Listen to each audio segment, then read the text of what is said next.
தொகுதி மறுவரைனா என்ன, அதனால தமிழ்நாட்டுக்கு என்ன பாதிப்பு, இப்படி பல தகவல்களை தரவுகளோட இந்த வீடியோவுல பேசலாம்னு நினைக்கிறேன். என்ன ஏதுன்னு முழுசா அலசி ஆராய்ந்து பேசுவோம் வாங்க. தொகுதி மறுவரைனா என்ன அப்படின்னா, இந்தியாவினுடைய மக்கள் தொகையில அந்த மக்கள் தொகைக்கு ஏற்ப மக்களவை தொகுதிகளினுடைய எண்ணிக்கையை அதிகரிக்கிறதும் இல்ல குறைக்கிறதும் இந்த தொகுதி மறுவரை. மக்களவை தொகுதிக்கு எப்படி இந்த நடைமுறை இருக்குதோ அதே மாதிரி மாநில சட்டமன்ற தொகுதிகளினுடைய எண்ணிக்கையும் தொகுதி வரையறை மூலமா மறுவரை செய்யப்படும். இதுல எழுதப்பட்ட ஒரு விதி. அப்போ இந்த தொகுதி மறுவரையை எப்பெல்லாம் செய்யலாம் அப்படின்னா, அரசியல் சாசன சட்டம் 82 என்ன சொல்லுதுன்னா, ஒவ்வொரு 10 வருஷத்துக்கும் ஒரு முறை இந்தியாவுல மக்கள் தொகை கணக்கெடுப்பு எடுக்கணும். அந்த மக்கள் தொகை கணக்கெடுப்பு எடுத்த அடுத்த வருஷமோ இல்ல ஒரு சில வருஷத்துக்குள்ள இந்த தொகுதி மறுவரைங்கிறது செய்யப்படணும் அப்படின்னு ஆர்டிகல் 82 சொல்லுது. அதே மாதிரி அரசியல் சாசன சட்டம் 170 படி மாநில சட்டமன்ற தொகுதிகளுக்கும் மறுவரை செய்யப்படணும் அப்படின்னு அரசியலமைப்பு சட்டத்துல சொல்லப்படுது. அப்போ ஒவ்வொரு முறை மக்கள் தொகை கணக்கெடுப்பு எடுத்த பிறகு ஏன் தொகுதி மறுவரை செய்யறாங்க அப்படின்னா, ஒரு தொகுதிக்கு இத்தனை லட்சம் மக்கள்னு பிரிச்சிருப்பாங்க ஆல்ரெடி. அப்போ மக்கள் தொகை அதிகமாக அதிகமாக தொகுதியில இருக்கக்கூடிய அந்த பாப்புலேஷனும் அதிகமாயிட்டே இருக்கும். அப்போ ஒரு எம்பிக்கு ஒரு தொகுதிக்குன்னு இருக்கும் பொழுது அந்த தொகுதிக்கு ஒதுக்கப்பட்ட நிதியை அந்த எம்பினால அந்த தொகுதி முழுச கவனத்தையும் செலுத்த முடியாத, நிதியையும் பங்கிட்டு மக்களுக்கான நலத்தையும் செய்ய முடியாது. அப்போ ஒரு தொகுதியில மக்கள் தொகை அதிகரிக்க அதிகரிக்க அவங்களுக்கான நிர்வாக சிக்கல் அதிகமாகும். அதனாலதான் மக்களுக்கும் அந்த நலத்திட்டங்களை கொண்டு போய் சேர்க்கறதுல ரொம்ப கம்மியாகும் அப்படின்னு சொல்லப்படுது, எதிர்பார்க்கப்படுது. அப்ப இந்த மாதிரியான சிக்கல்கள் வரக்கூடாது அப்படின்னா மக்கள் தொகைக்கு ஏற்ப தொகுதியை மறுவரை செய்யறாங்க அப்படின்னு சொல்லப்படுது. அப்போ இந்த தொகுதி மறுவரையில ஒரு முக்கியமான கவனிக்கப்பட வேண்டிய விஷயம் என்ன அப்படின்னா, இந்தியா முழுக்க எல்லா நாடாளுமன்ற தொகுதிகளிலும் ஒரே அளவிலான மக்கள் தொகை இருக்கும் அப்படிங்கிறது தான். அதுக்கேத்த மாதிரி தான் தேர்தல் ஆணையம் தொகுதிகளை பிரிப்பாங்க. அதே மாதிரி இன்னொரு முக்கியமான விஷயமும் இருக்கு. அரசியல் சாசன சட்டம் 81 படி இந்தியாவில இருக்கக்கூடிய மக்களவை தொகுதிகளினுடைய எண்ணிக்கை 550க்கு மேல போகக்கூடாது. 550 தான் உச்சபட்ச லிமிட். ஒரு லிமிட்டை பிக்ஸ் பண்ணி ஆல்ரெடி வச்சிருக்கிறாங்க. அதனால மக்கள் தொகை எவ்வளவு அதிகரிச்சாலும் இந்த 550 சீட்டுக்குள்ளதான் இந்த தொகுதிகளை மறுவரையறை செஞ்சுக்கணும் அப்படின்னு அரசியல் சாசன சட்டம் சொல்லுது. சரிமா, இந்தியாவில இது வரைக்கும் எத்தனை முறை மறுவரை செஞ்சாங்கன்னு கேட்க தோணும். அப்போ இந்தியாவுல இதுவரை 3 முறை தொகுதி மறுவரை செஞ்சிருக்கிறாங்க. முதல்ல 1951ல மக்கள் தொகை கணக்கெடுப்பு நடத்தப்பட்டிருக்கு. 2வது 61ல மக்கள் தொகை கணக்கெடுப்பு எடுத்தப்பட்டிருக்கிறாங்க. 3வது 71ல மக்கள் தொகை கணக்கெடுப்பு எடுத்திருக்கிறாங்க. இப்போ இந்த இடத்துல நமக்கு ஒரு கேள்வி வரும் இயல்பாவே. பல முறை மக்கள் தொகை ஆல்ரெடி கணக்கெடுப்பு எடுத்திருக்கிறோம் நாம. அப்போ ஏன் 3 முறை மட்டும் மறுவரை பண்ணிருக்காங்க அப்படின்னு நமக்கு இயல்பாவே ஒரு கேள்வி வரும். அதுக்கான கேள்விக்கான விளக்கத்துக்கு வரேன். என்னன்னா, இந்தியாவுல மக்கள் தொகுதிகள்ல 3 முறை மாறி இருக்கு. அதுல ஒரு டேட்டாவோட சொன்னா புரியும்னு நினைக்கிறேன். அது என்ன அப்படின்னா, 1951ல மக்கள் தொகை கணக்கெடுப்புக்கு பிறகு நடந்த அந்த தொகுதி மறுவரையில 494 மக்களவை தொகுதிகள் நிர்ணயிக்கப்பட்டது. இப்போ 51ல. அதுக்கு பிறகு 61ல பாத்தீங்கன்னா 522 நின்று இருக்கு. 71ல 543 நிர்ணயிக்கப்பட்டிருக்கு. இந்த 543 அப்படியே ஃப்ரீஸ் ஆகி நிக்குது. அப்போ அது ஏன் ஃப்ரீஸ் ஆகி இருக்கு, ஏன் இது வரைக்கும் 3 முறை மட்டும் மறுவரை பண்ணியிருக்காங்கன்னு கேட்க தோணும். ஏன்னா 1976ல, அதாவது இந்த எமர்ஜென்சி காலகட்டத்துல திரு சஞ்சய் காந்தி கொண்டு வந்த குடும்ப கட்டுப்பாடு திட்டம் இந்தியா முழுக்க தீவிரப்படுத்தப்பட்டுச்சு. நாம கூட எமர்ஜென்சியோட 50 ஆண்டு நினைவு தினத்தை முன்னிட்டு எமர்ஜென்சியை பத்தி டீட்டெயிலா பேசியிருப்போம். வாய்ப்பு இருக்கிறவங்க பாருங்க, லிங்க் டிஸ்கிரிப்ஷன்ல தரேன். இந்த குடும்ப கட்டுப்பாடு திட்டத்தை சரியா பின்பற்றின மாநிலங்கள்ல தென் மாநிலங்கள் முதன்மையா இருக்குது. அதனால மக்கள் தொகையும் குறைஞ்சது. குடும்ப கட்டுப்பாடு திட்டத்தை சரியா பின்தங்கிய மாநிலங்கள் கடைபிடிக்கல. அதனால மக்கள் தொகை அதிகரிச்சுக்கிட்டே இருந்தது. இப்படிப்பட்ட நிலையில தொகுதி மறைவரை செஞ்சோம் அப்படின்னா, குடும்ப கட்டுப்பாடு திட்டத்தை சரியா பிடிச்ச மாநிலங்கள்ல மக்களவை தொகுதிகள் எண்ணிக்கையினுடைய குறைவு அதிகமாகும். அப்போ சரியா கடைபிடிக்காத மாநிலங்கள்ல மக்களவை தொகுதியினுடைய எண்ணிக்கை அதிகரிக்கும். அப்போ இப்படி நடந்தா அது மாநிலங்களினுடைய உரிமை சார்ந்த பிரச்சனையா நாளடைவில் மாறதுக்கான வாய்ப்புகள் இருக்கு. அதனால குடும்ப கட்டுப்பாடு திட்டம் அமல்ல இருக்கிறதுனால ஒரு 25 வருஷத்துக்கு நாம தொகுதி மறுவரையை செய்ய வேணாம்னு சொல்லி அரசியல் சாசன சட்ட திருத்தம் 42 கொண்டு வந்தாங்க. அந்த சட்ட திருத்தத்தின்படி 1976ல இருந்து 25 ஆண்டுகளாக, அதாவது 2001 வரைக்கும் இந்த தொகுதி மறுவரைங்கிறது செய்யறது இல்லை அப்படின்னு ஒரு முடிவுக்கு வந்தாங்க மத்திய அரசு. அதன்படிதான் 2001க்கு அப்புறமா இந்த தொகுதி மறுவரையை செஞ்சுக்கலான்னு ஒரு முடிவுக்கு வந்திருக்குது. சரிம்மா, 2001க்கு அப்புறமாவது தொகுதி மறுவரையை செஞ்சிருக்கலாமே, ஏன் செய்யலன்னு கேட்கலாம். அந்த நேரத்துல திரு வாஜ்பாய் அரசு ஆட்சியில இருந்தாங்க. அவங்க என்ன பண்றாங்க அப்படின்னா 84வது சட்ட திருத்தத்தை கொண்டு வந்து இன்னும் ஒரு 25 வருஷத்துக்கு நாங்க தொகுதி மறுவரை செய்ய போறது இல்ல கிடையாது அப்படின்னு சொல்லி அறிவிக்கிறாங்க.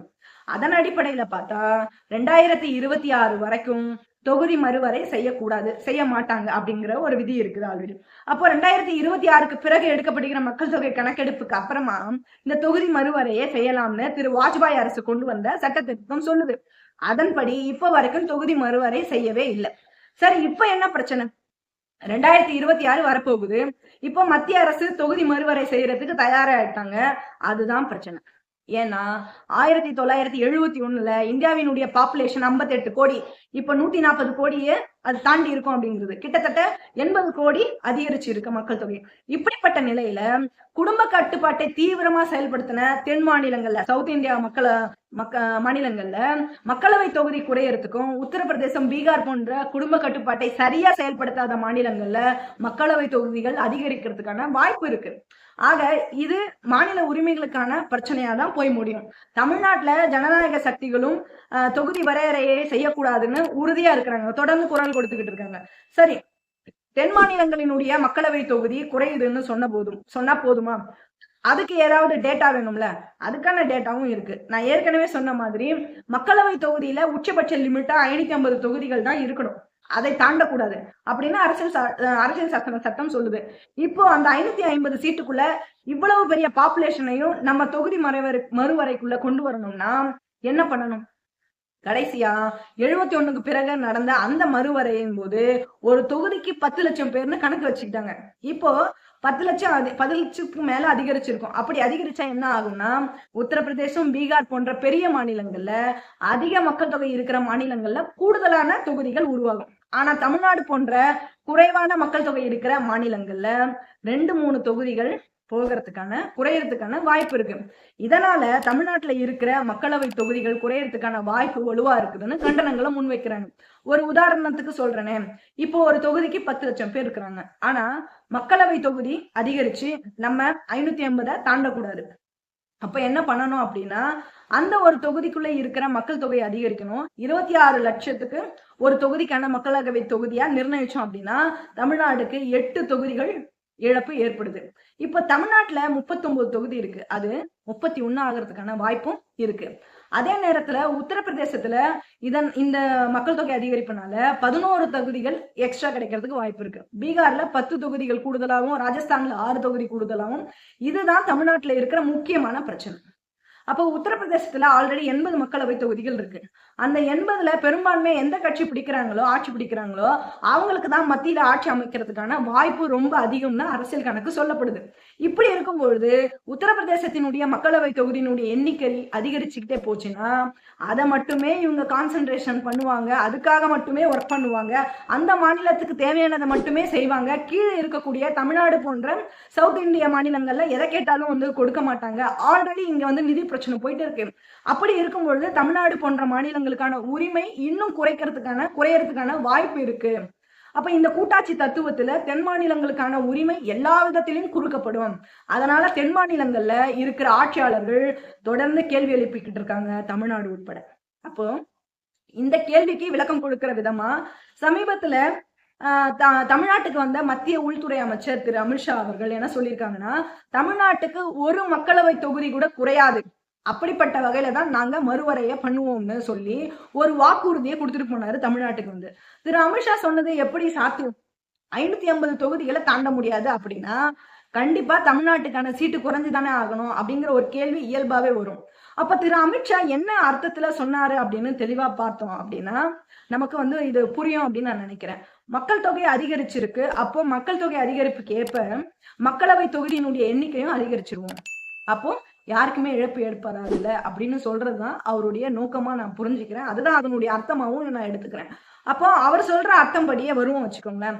தோராயமா இன்னைக்கு ஒரு 140 கோடி மக்கள் இருக்காங்கன்னு ஒரு கணக்கு எடுத்துப்போம். ஏன் தோராயமா சொல்றேன்னா, நம்ம இன்னும் மக்கள் தொகை கணக்கெடுப்பு எடுக்கல, அதனால தோராயமா 140 கோடி பேர் இந்தியாவில இருக்கிறாங்கன்னே வச்சுப்போமே.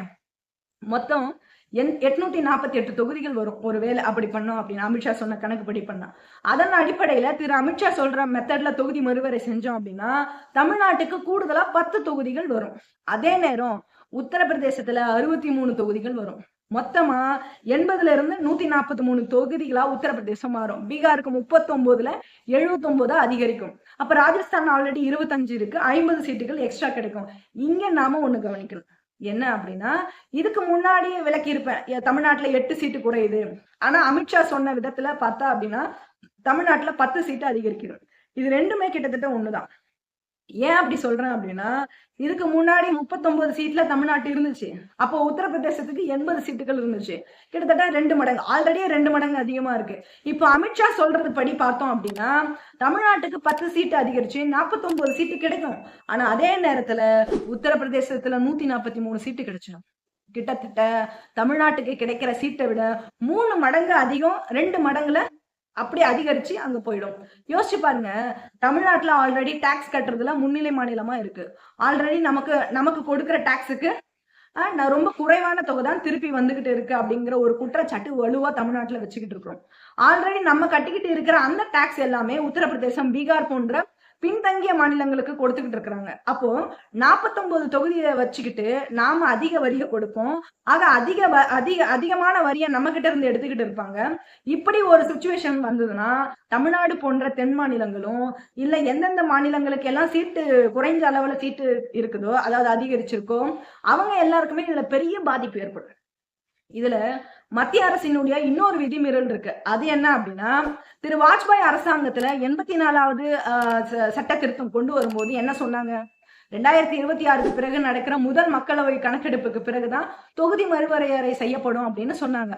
அப்படி பார்த்தா 2026க்கு பிறகு எப்போ மக்கள் தொகை கணக்கெடுப்பு நடத்தப்படும்? 2031 இல்லையா? அப்போ 2031ல மக்கள் தொகை கணக்கெடுப்பு எடுத்து முடிச்சதுக்கு அப்புறமா தானே தொகுதி மறுவரை செய்யணும். ஆனா மத்திய அரசு எதுக்காக 2020லயே அது 26லயே செய்யணும்னு தயாராகிட்டு இருக்காங்க? ஏன்னா ஏற்கனவே சொன்ன மாதிரி வட மாநிலங்கள்ல யார் ஆதிக்கம் செலுத்துறாங்கன்றது அந்த போட்டிக்குள்ளதான் இந்த மறுவரை அரசியலும் வந்து சேருது. அப்போ 2026லயே அந்த தொகுதி மறுவரையை தொடங்கணும்னா ஒண்ணு நாடாளுமன்றத்துல அரசியல் சட்ட திருத்தத்தை கொண்டு வந்து அதை நிறுத்தினதுக்கு அப்புறமா தான், அப்படி இல்லை அப்படின்னா அரசியலமைப்பு சட்டத்தை மதிக்காம இவங்க பண்றாங்கன்னு தான் நமக்கு தோணும். அப்போ ஒட்டுமொத்தமா தமிழ்நாடு போன்ற மாநிலங்கள் தொகுதி மறுவரையினால பாதிக்கப்படாம இருக்கணும் அப்படின்னா ஒண்ணு ஒரு புதிய மெத்தட்ல இந்த தொகுதி மறுவரையை செய்யணும். அதன் மூலமா எந்த மாநிலத்துக்கும் பாதிப்பு ஏற்படாத வகையில அது இருந்துச்சுன்னா அது எல்லாராலையும் ஏத்துக்கலாம். அப்படி இல்லை அப்படின்னா இதுவரைக்கும் எப்படி 50 ஆண்டுகளுக்கு இந்த தொகுதி மறுவரை செய்யாம அப்படியே ஃப்ரீஸ் பண்ணி இருந்ததோ அதே மாதிரி ஃப்ரீஸ் பண்ணி அதே நிலையிலேயே தொடர்ந்தா அதுதான் இன்னொரு வழின்னு நினைக்கிறேன். பொறுத்திருந்து பார்ப்போம் என்ன நடக்குதுன்னு. நான் சொன்ன தகவல்கள் உங்களுக்கு புரியும்படியும் பயனுள்ளதாகவும் இருந்திருக்கும்னு நினைக்கிறேன். இது போல அரசியல் சமூகம் சார்ந்த பிரச்சனைகளை தொடர்ந்து மக்கள் மத்தியில கொண்டு சேர்க்கிற விதமா நான் முயற்சியில இருக்கிறேன். என்னுடைய வீடியோவை பார்க்குற ஒவ்வொருத்தரும் சப்ஸ்கிரைப் செய்து உங்களை சார்ந்தவங்களுக்கு ஷேர் பண்ணுங்க. அப்போதான் புது புது தகவல்களை சேகரிச்சு உங்கள் மத்தியில நான் பேசுறதுக்கு எனக்கு ஊக்கமா இருக்கும்னு நினைக்கிறேன். மீண்டும் இன்னொரு அரசியல் சமூகம் சார்ந்த பிரச்சனைகளோடு பேச வருகிறேன். நான் உங்கள் பவானி இளவின் தி வாய்ஸ் ஆஃப் டெமோக்ரஸி.